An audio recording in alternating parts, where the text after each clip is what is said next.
이진우의 손에 잡히는 경제.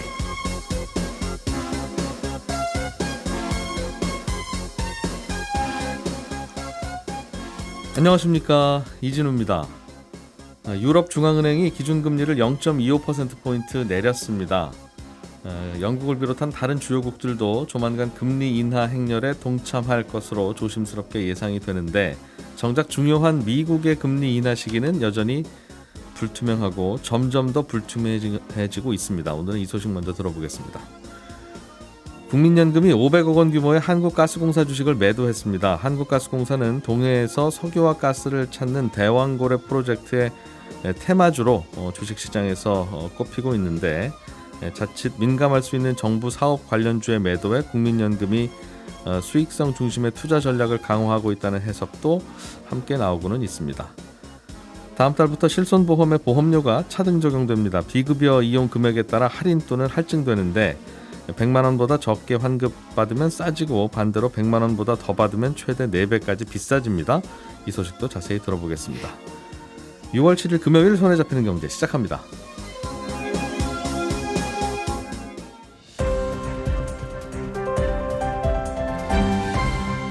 이진우의 손에 잡히는 경제. 네, 오늘은 남국민 경제뉴스 큐레이터 그리고 행복자산관리연구소 김현우 소장 그리고 박세훈 작가 이렇게 세 분과 함께합니다. 어서 오십시오. 네, 안녕하세요. 네. 자, 유럽 중앙은행이 금리 내린 이야기부터 먼저 좀 들어보죠. 박 작가님. 연 4.5%에서 연 4.25%로 0.25%포인트 내렸어요. 2년 전쯤에 금리를 0.5%포인트 올리는 걸 시작으로 기준금리를 꾸준히 올리는 방향이었는데, 이제는 내리는 쪽으로 방향을 튼 겁니다. 금리 핸들을 내리는 쪽으로 틀게 된 건 일단 물가 상승률이 많이 둔화가 됐어요. 물가 상승률이 가장 높았을 때가 2년 전 10월인데 당시에 전년 대비 10%가 넘었거든요. 그때는 가스 가격 올라가고 아주 난리였었죠. 그렇습니다. 그러던 게 지난달 5월에는 전년 대비 2.6%가 나왔으니까 물가가 어느 정도 불길이 잡혔다, 이렇게 보는 거죠. 반면에 유럽의 경기는 물론 단순히 고금리 때문만은 아니겠으나 어쨌든 점점 더 안 좋아지는 쪽으로 가고 있기 때문에 이제는 더 이상 고금리를 유지하기가 힘들다, 물가도 어느 정도 잡힐 것 같으니까 내리자, 이런 결정을 한 걸로 보입니다. 다만 어제 내릴 거라는 건 사실 어느 정도 예고가 됐기 때문에 관심은 앞으로 그럼 얼마나 더 내릴 거냐 하는 거였는데, 결론부터 말씀드리면 잘 모르겠다는 겁니다. 유럽은행 총재가 어제 인터뷰를 했는데 그 내용을 보면 원론적인 얘기만 했어요. 향후 물가와 경기 추이를 봐서 결정을 하겠다라는 겁니다. 예. 어쨌든 시장에서는 유럽이 금리 인하로 돌아서면서 이제 그럼 다른 나라들이 앞으로 금리 정책 방향을 어떻게 할 거냐 하는 게 이제 관심이거든요. 이미 지난 3월에 스위스, 지난달에 스웨덴, 그리고 엊그제 캐나다도 금리를 0.25%포인트씩 내렸고, 예. 기준금리를 16년 만에 가장 높은 수준인 5.25%로 올려놓은 영국도 이달 20일에 열리는 회의에서 금리를 내릴 가능성이 높습니다. 유럽 주요국들은 슬슬 상반기에도 좀 내렸군요. 그렇습니다. 스위스, 스웨덴, 그렇죠. 캐나다, 영국도 곧 내릴 가능성이 있고. 그렇습니다. 이제 관심은 미국인데, 물론 유럽이 통화 정책을 바꿨다고 해도 미국이 그 뒤를 따를 이유는 없겠습니다만, 예. 말씀하신 것처럼 선진국들 중에서도 이제 금리 인하 가능성이 점점 구체화되는 나라들이 하나씩 생기고 있다는 신호로 해석할 수 있습니다. 그러니까 항상 이렇게 내릴 때 미국은 안 내리는데 우리만 내리면 괜찮아? 네. 다 빠져나가지 않아? 이제 그렇죠. 이런 고민들을 우리도 하고 있어서, 우리도 요즘 뭐 경기 좋아서 금리가 이렇게 금리를 올려놓은 건 아닌데, 네. 우리나라도 그럼 통화 정책 하기가 약간 좀 편해질 수는 있겠군요. 그럴 수도 있죠. 그러나 어쨌든 우리 내리는 입장에서는 결정을 할 미국은 때. 중요합니다. 그래요. 미국은 어떻게 될 것 같답니까? 이것도 하루하루 달라지는데, 일단 지금은 시장에서는 9월에 내릴 거라는 쪽이 아주 살짝 더 우세하긴 합니다. 예. 근거는 최근에 나오고 있는 고용 지표들을 보면 고용이 좀 식고 있고, 그러니까 기업들이 신규 고용을 좀 줄이고 있고, 제조업이랑 건설업 경기 지표도 2분기 들어서 안 좋게 나왔거든요. 그러니까 지표만 보면 경기가 식고 있는 걸로 보입니다. 파월 연준 의장이 금리 결정할 때 중요하게 보는 지표 중에 하나가 고용시장 상황인데, 고용시장은 좀 식고 있는 걸로 보이고 경기는 침체 쪽으로 지표가 나오고 있으니 당장 6월과 7월은 힘들더라도 9월에는 내리지 않겠느냐 하는 겁니다. 다만 최근에 고용 지표가 나오기 전까지만 해도 시장의 전망은 올해는 내리지 않을 거야 라는 전망이 우세했다라는 걸 보면 그냥 지표 하나하나의 금리 전망은 어제 다르고 오늘 다르고 그런 상황인 것 같습니다. 한 6개월 전만 해도 올해 올해 한 6번쯤 내린다고 그랬나요? 그렇죠. 그냥 지나가는 사람 붙잡고 물어본 게 아니라 그렇습니다. 이 말은 나름 전문가들한테 물어볼 때 그랬는데 맞아요. 앞으로 나올 지표가 그럼 또 어떨지에 따라 금리 인하 시기도 또 달라질 수밖에 없다는 거고요.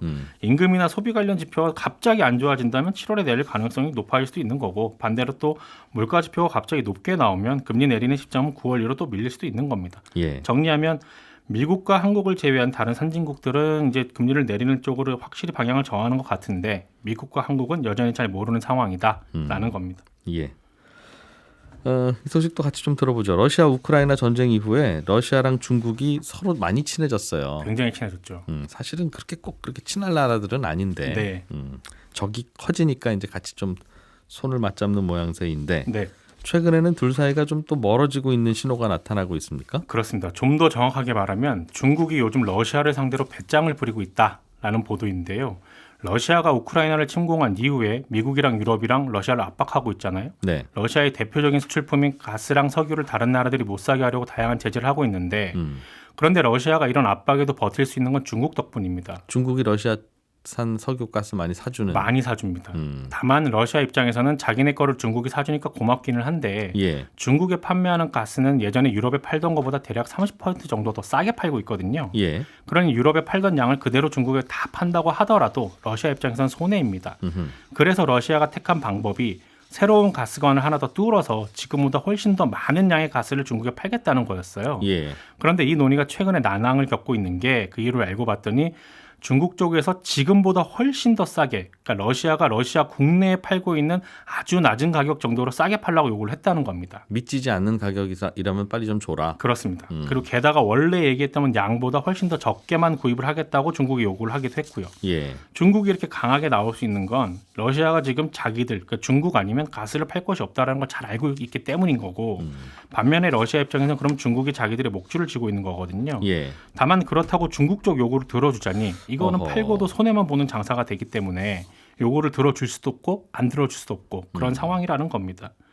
그래서 국제관계에서는 자국의 실리가 가장 우선시 된다는 걸 다시 한번 보여주는 사례고 한 국가에 지나치게 의존을 하게 되면 이런 일이 벌어진다는 걸 보여주는 사례다라는 게 외신의 보도의 주요 내용입니다. 중국 러시아가 요즘 그 석유 사가는 거 가지고 좀 신경전이 있군요. 네. 중국도 좀 싸게 사고 싶을 거예요. 늘 그렇긴 하지만 요즘 중국도 좀 어려우니까 네. 이 에너지 수입 금액을 좀 줄이고도 싶겠죠. 딱히 보면 러시아가 우리 말고는 대안이 없는데 네. 생각보다 비싸게 받고 있네. 네. 원가는 얼마 안 될 텐데 그런 생각을 한다는. 자, 다음 뉴스로 좀 넘어가 보겠습니다.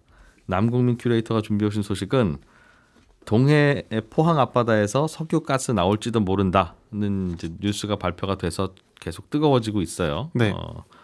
근데 국민연금이 가스공사 주가가 많이 오른 모양이군요. 그렇습니다. 이 와중에. 네.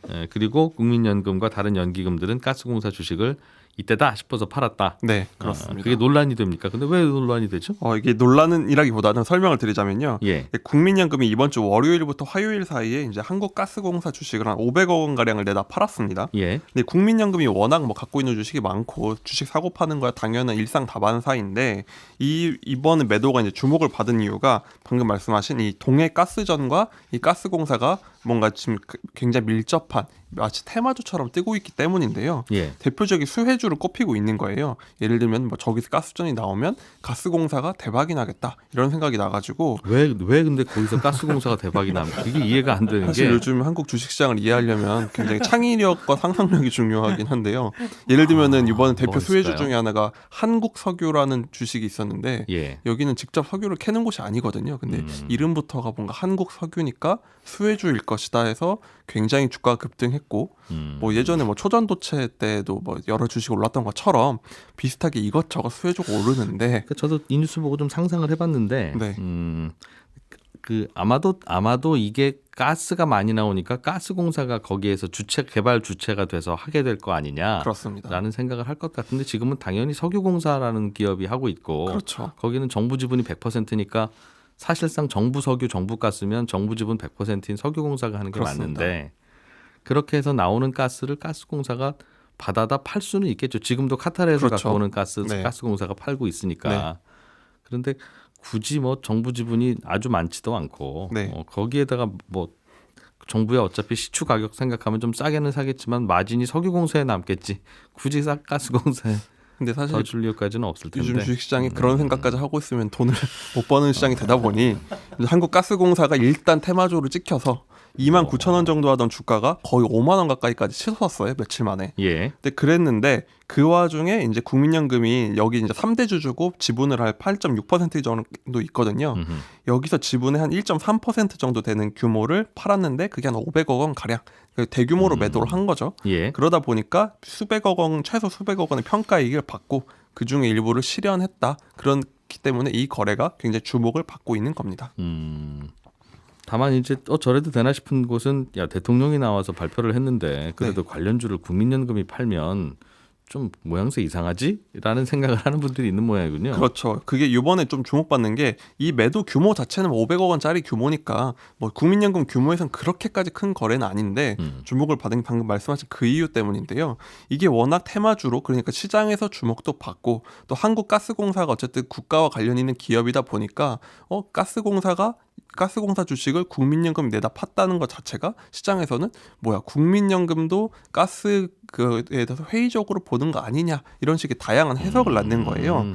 그러다 보니까 지금까지의 국민연금은 뭐 원칙적으로는 납입자인 국민만을 위해서 이렇게 이상급 등이 있을 땐 파는 게 맞지만 지금까지의 여러 행보나 과거를 돌이켜 봤을 땐 대통령이 나와서 발표한 가스전의 관련 주식을 대규모로 매도하는 게 여러 해석을 낳을 수가 있다는 거죠. 국민연금은 가스 안 나오는 쪽으로 베팅하는 거 아니냐라는 추측. 그렇죠. 생각하기엔 나올 거면 갖고 있을 텐데 국민연금도 팔았네. 국민연금도 안 나온다고 생각하나 봐. 근데 일반적으로 생각하기에는 가스가 나오더라도 네.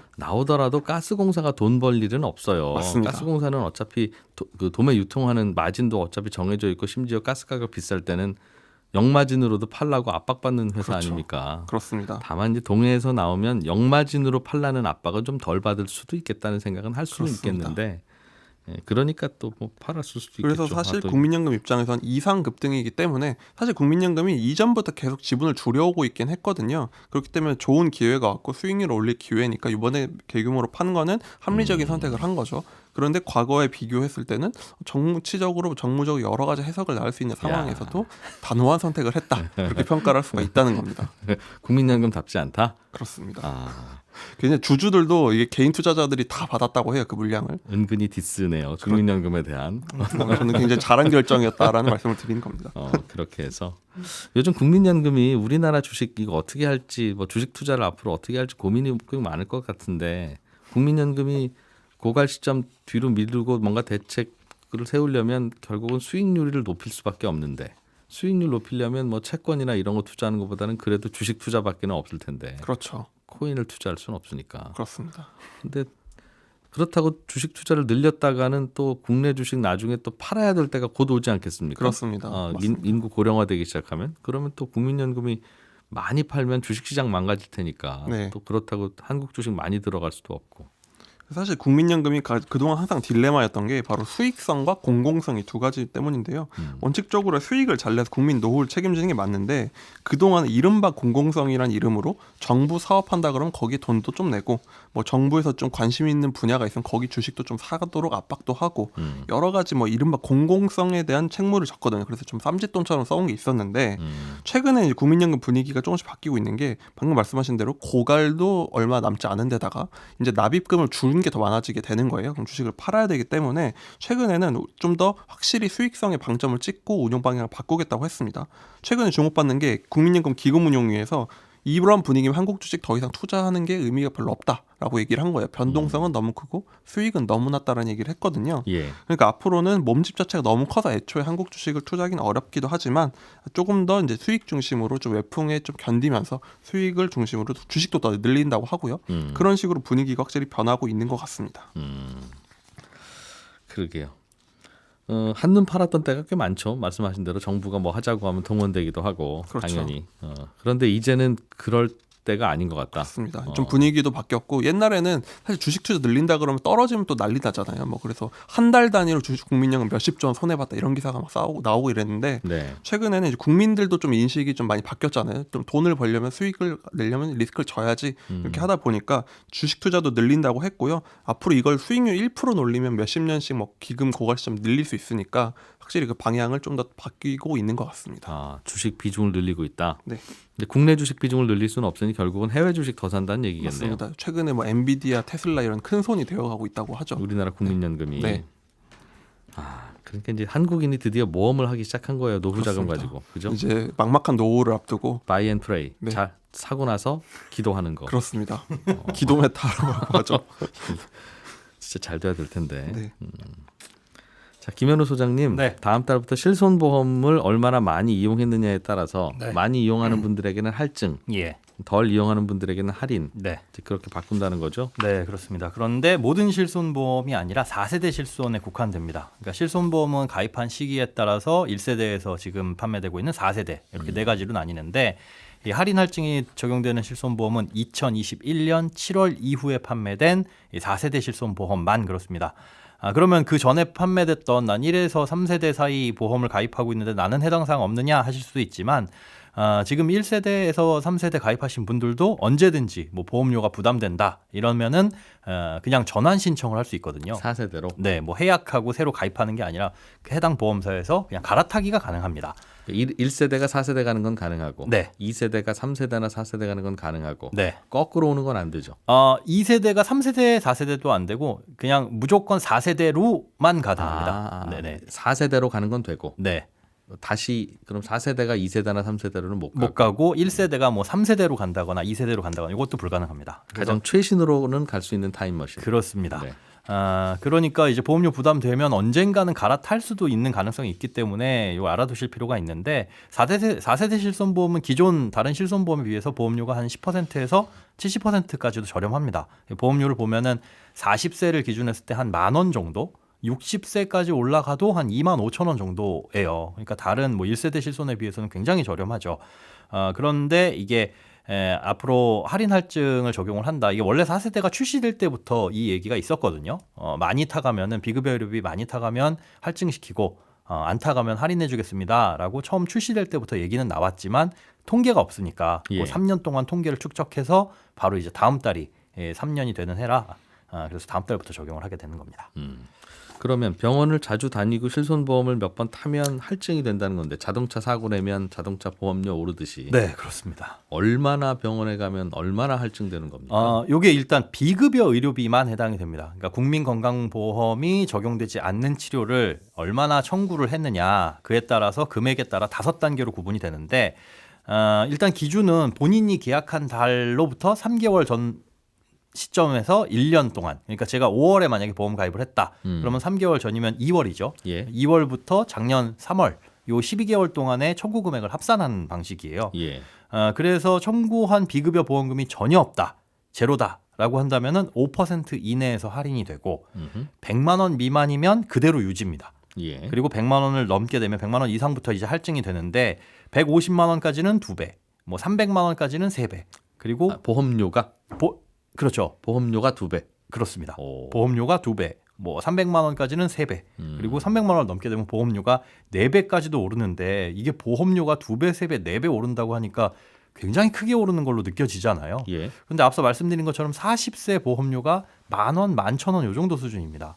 그러니까 300만 원 이상 탔다, 뭐 보험금을 많이 타가지고 도수치료도 많이 받고 해가지고 1년에 500만 원을 받았다라고 하더라도 10,000원짜리 보험이 4만 원이 되는 거예요. 예. 60세면은 조금 부담이 되기는 할 텐데 25,000원짜리 보험이 10만 원이 되는 거고요. 이걸 계산해 보면 40세 같은 경우에 4배까지 오른다라고 하더라도 연간 추가적으로 부담하게 되는 보험료는 한 36만 원에서 40만 원 정도. 그러면 도수치료 비용을 생각했을 때 3번, 4번 정도 도수치료 더 받으면은 본전은 뽑는다 이런 생각이 계산이 나올 수 있는 거거든요. 그럼 그렇게 한번 3-4배가 오른 그 네. 보험료는 그 이후로는 계속 유지입니까? 그렇지가 않습니다. 그때부터 병원 안 다니면 다시 3분의 1 토막, 2분의 1 토막, 4분의 1 토막 나는 건 아니고. 일단 1년 동안 그 할증된 보험료, 할인된 보험료가 적용되고 예. 다시 원위치로 돌아옵니다. 그래서 원위치로 돌아온 다음에 직전 또 1년 동안 얼마나 보험금 청구했느냐에 따라서 원위치 기준 할증이나 할인을 적용하기 때문에 이게 4배가 됐든 게 16배가 되고 이러진 않거든요. 그 페널티는 1년만 유효해요. 그렇습니다. 어. 그러니 과연 이 할증이라는 페널티가 비급여 치료를 안 받게 만드는 요인이 될 것이냐라고 생각했을 때 저는 좀 개인적으로 야. 이게 과연이라는 생각이 들고요. 그러네요. 한 번이라면 그 할증의 의미는 없는 것 같고 그냥 경고의 의미 정도가 있는 것 같은데 네. 경고치고는 좀 약하다 하는. 네, 그렇습니다. 그리고 이게 뭐 할인도 그렇게 달콤한 당근이 될 수가 없는 게 5%잖아요. 보험료가 10,000원이면 9,500원. 느낌도 잘 안 나는 그런 정도라는 거죠. 그리고 이 할인된 것도 사실은 실손보험은 1년마다 나이가 들면 들수록 또 보험료는 갱신되면서 올라가니까 그 나이 때문에 인상된 보험료가 이걸 상쇄해 버리면은 그 할인된 것에 대한 체감도 잘 안 느껴질 거고요. 그러니까 과연 할인 할증이라는 제도 자체가 비급여 의료비를 비급여 치료를 덜 받게 만드는 그런 요인이 될 것이냐는 조금 그렇습니다. 그리고 할증이 된다 하더라도 1년이니까 네. 이건 신경 안 쓰고 그냥 받으셔도 된다는 신호이다. 거의 그렇게 받아들일 가능성이 높죠. 그리고 당장 할증됐을 때 부담이 크게 느껴지면 모르겠는데 보험료는 조금 비싸질 수 있지만 그나마 이제 더 부담이 될 수 있는 게 내후년은 돼야 부담이 될 수 있거든요. 왜냐하면 지금 실손보험이 원래는 이제 매년 보험사가 판단해서 손해율이 높으면 즉 받아들인 보험료보다 지급된 보험금이 많다, 적자다 그러면은 매년 이제 보험료를 인상해 왔습니다. 그런데 이렇게 실손보험이 출시된 지 5년 이내까지는 그 인상을 못 하도록 되어 있어요. 그러다 보니까 이 2026년까지 4세대 실손은 인상을 못 하는 거죠. 그래서 그 인상 시기가 도래할 때까지는 어쨌든 저렴하게 처음 설계된 가격으로 할인 할증이 적용되니까 이거 요번에 할증을 겪어보신 분들은 요거밖에 안 올라라는 느낌을 가지실 수도 있는 겁니다. 야, 이 실손보험은 정말 우리나라의 앞으로 닥치는 많은 문제 중에 네. 저출산 고령화는 빼고 남북 통일 이거 다음으로는 네. 국민연금 고갈보다는 저는 이 실손보험 문제가 제일 큰 것 같은데 굉장히 많이 얽혀 있습니다. 건강보험 재정 문제도 여기에 결부가 되어 여기에 있고. 따라 안 그래도 의료비 많이 들어갈 텐데 이 실손보험에서 안 아픈 분들이 가지 않겠으나 모럴 해저드가 있잖아요. 있죠. 별 소용은 없으나 그냥 좋아 보인다는 이유로 의사는 권하고 네. 환자는 실손보험 있습니다라고 하는 이유로 예. 그렇게 되는 그러다 보니 이제 의사들도 실손보험으로 이것저것 비급여할 수 있는 일이 많은 과로는 또 많이 가시고 그렇습니다. 필수 과로는 또 안 가고 네. 예전에보다 더 그 격차가 벌어지다 보니까 많이 벌어질 수 있죠. 그러니까 이 실손보험의 구조적인 문제인 건데 이걸 뾰족하게 해결할 수가 그러게요. 없어서 문제입니다. OECD 국가들 중에 우리나라처럼 도수치료 많이 받는 나라가 없을 것 같은데 그게 정말 좋은 거라면 이렇게나 많이 우리나라만 받을 이유가 없는데 그렇죠. 라는 생각을 그래요.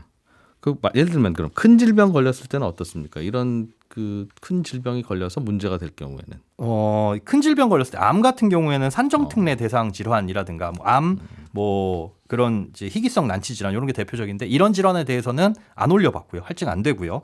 그리고 장기 요양 등급으로 1등급에서 2등급 받은 경우에는 어떤 질환이든 상관없이 할증이 안 되도록 이렇게는 막혀져 있습니다. 네. 예, 저희는 다음 주 월요일 8시 30분에 모여서 또 경제 뉴스 재미있게 전해드리겠습니다. 들어주셔서 고맙습니다. 이진우였습니다.